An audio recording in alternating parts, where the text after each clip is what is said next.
kung meron dito. Parang may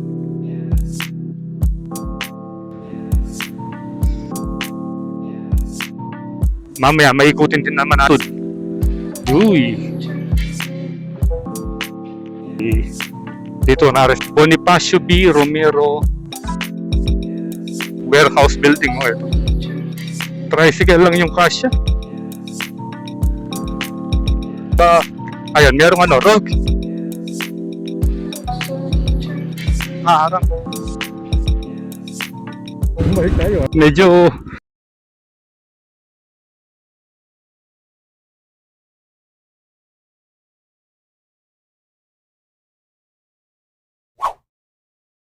so napakainit ng panahon at ngayon ay unang araw ng Mayo, May 1, 2026.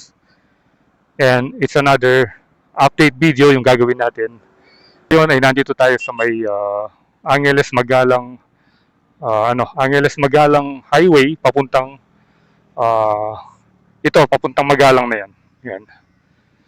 So for today's video ay pupuntahan natin yung EDSA resettlement as a continuation ng ating mga series of vlog and update sa mga resettlement area ng Pampanga. Yan. So kung makikita nyo, katabi lang natin itong Punta Verde. Ayan. At ang gamit natin ay si Azul. Bali yung diretsong daan na yan, papunta yan ng Angeles City, papunta sa Marquee Mall, yung roundabout. And then yung pakanan, yun na yung papuntang EDSA resettlement. So ito palang EDSA resettlement ay isa sa mga naunang resettlement na ginawa dito sa may Angeles City mula nung pumutok yung Mount Pinatubo. Bali, dito na-resettle yung mga naapektuhan ng lahar. So ngayon i-update natin at it's been a while. I think matagal na nung uli tayo pumunta sa sa may EDSA. At ngayon lang tayo babalik doon para makita natin yung mga pagbabago doon sa resettlement area na yon, which is malaki rin yung area na yon. So tara at samahan niyo ako. Let's go!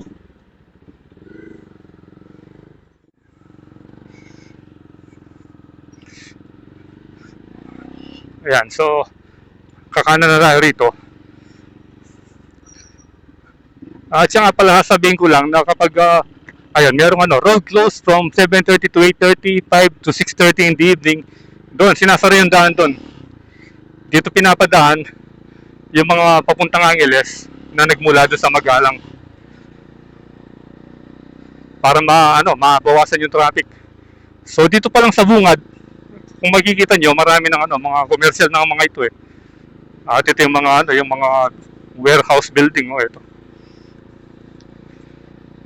Ito yung commercial area nung nangyari rito.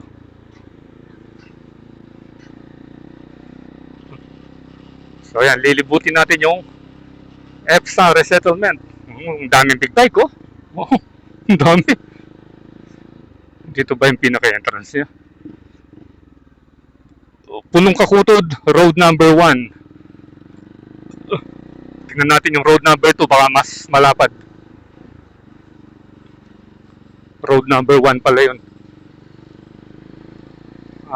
Doon yata yung pinaka main road eh. Bali sa ako pala ito ng Barangay Pulong Kakutod. Ito, road number 2.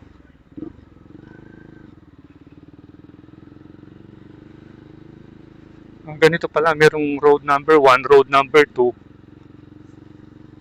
Ang daming motor dito. O baka ito na yung pinaka main road. Ito na siguro, yan. Hindi natin masyadong kabisado eh. Ayan Dito tayo papasok. Road number 3, Pulong Kakutod. Uy.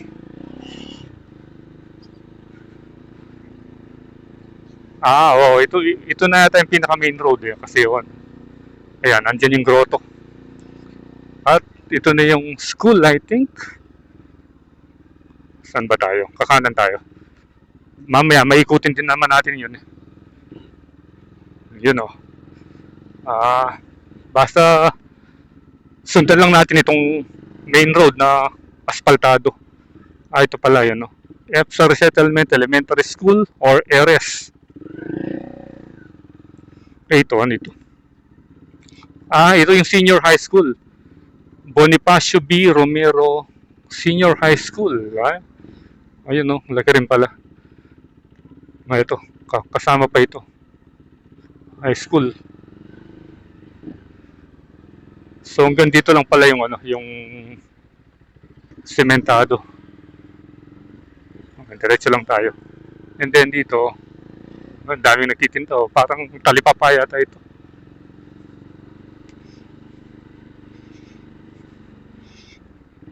Ikutin lang natin. Doon sa dulo, then kakaliwa tayo. Ganito pa yung itsura dito sa EPSA. Yun, laki ng bahay. Then dito, ano bang meron dito? Parang may junk shop yata. Uy, ang liit na pala ng kalsada rito. Maliit na. Parang wala nang daan dito. Ano pala yung daan dito? Ikot na lang tayo. Yun. Uy, ang lilit pala. Parang wala nang ano rin.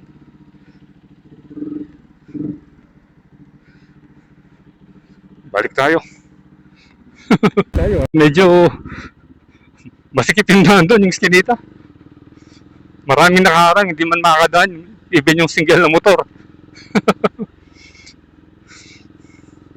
Ito, tignan natin dito. Parang ito yung road 1. Ito yata yung road 1. Yan. Kanina, nandito tayo galing. Yan, hindi tayo makadaan. Yun. Buti pa rito, at least medyo maluwang-luwang naman ito. Yung road 1. Super sikip pala yung mga kalsada. Tricycle lang yung kasya. Dito medyo maluwang naman ito. Pero diretso pa tayo.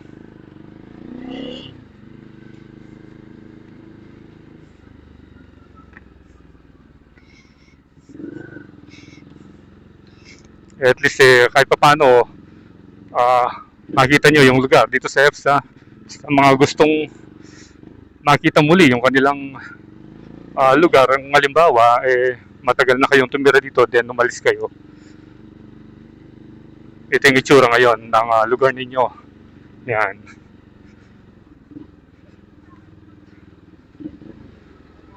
Ayun, tingnan nyo yung daan doon. Buti pa ron walang masyadong nakaharang.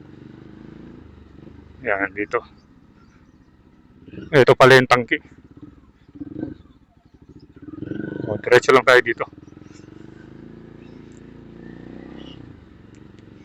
Bali ito yung yung likod na ng school ito. Ito.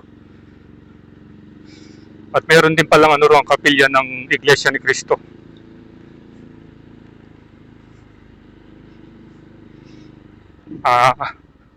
Bali ito na yata yung road 3 kanina. Diretso tayo rito. Hanggang doon sa dulo. Tignan natin kung maluwang yung kalsada sa dulo. Kung pwede, kakaliwa tayo. Para maikutan natin.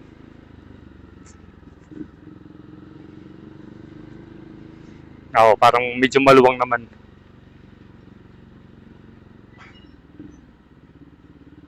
Yun. Ito, bali parang ito na yung pinakadulo, yung sa likod nito, ano na yata parang farmland. Hindi lang ako sure, pero mamaya makikita natin pag kinunan natin ang aerial view.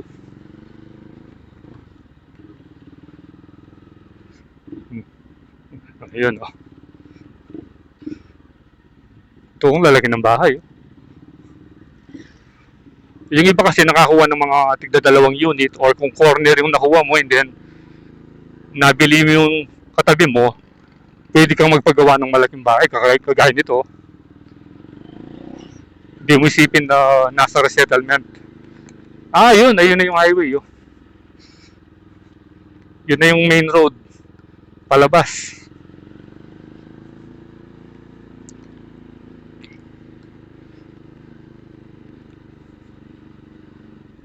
dito. Medyo maluwang dito ata. Pero wala na tayong iikutan dito. One way na. So, ang gagawin natin, babalik na lang tayo. Papasok tayo dun sa isang kanto ron.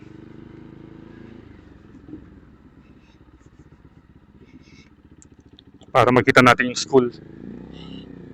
Yung harapan ng school.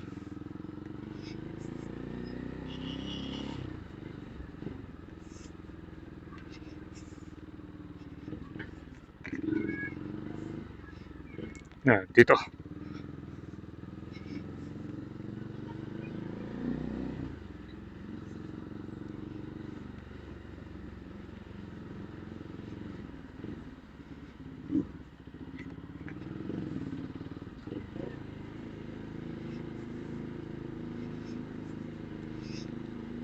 So ngayon lang tayo ulit nakapasok dito sa may EPSA. Ang tagal na panahon.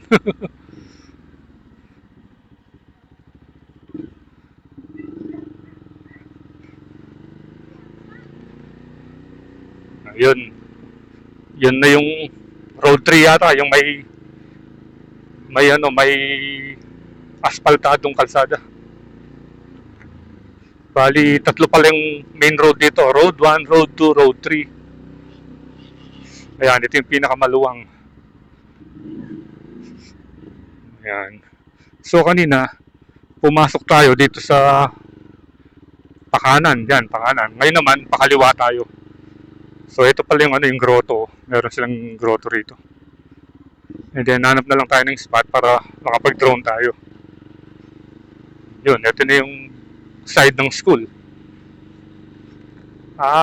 Dito pala tayo galing kanina. Yan, dito sa may kapilya. Saan ba yung harapan ng school? Yun dun na. Dito tayo galing kanina. Dito na yung harapan ng school.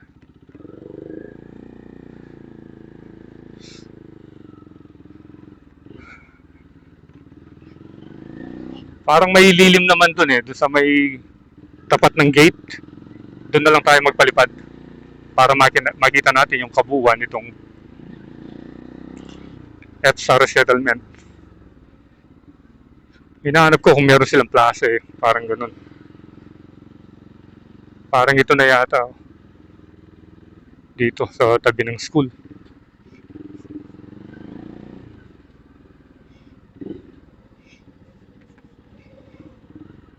Dito kaya.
Nakuha na natin ang aerial view itong EPSA Resettlement.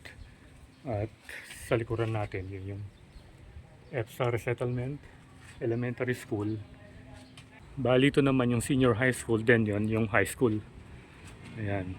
So napakaraming bahay dito at nakita rin natin na marami din yung mga upgraded na mga bahay. Gaya nga ng sabi ko, yung mga iba kasi nakabili ng lote. Halimbawa, sa corner yung sayo, then nabili mo yung katabi mo. Pwede mong gawing malaki, i-upgrade. Kaya halos yung mga nakita natin malalaking bahay nasa corner. Yan. So ito muna yung update dito. After settlement, and magkita-kita tayong muli sa ating susunod na update. So thank you sa panonood and ride safe always, Kabalen. See you when I see you, and Fernanda is signing out.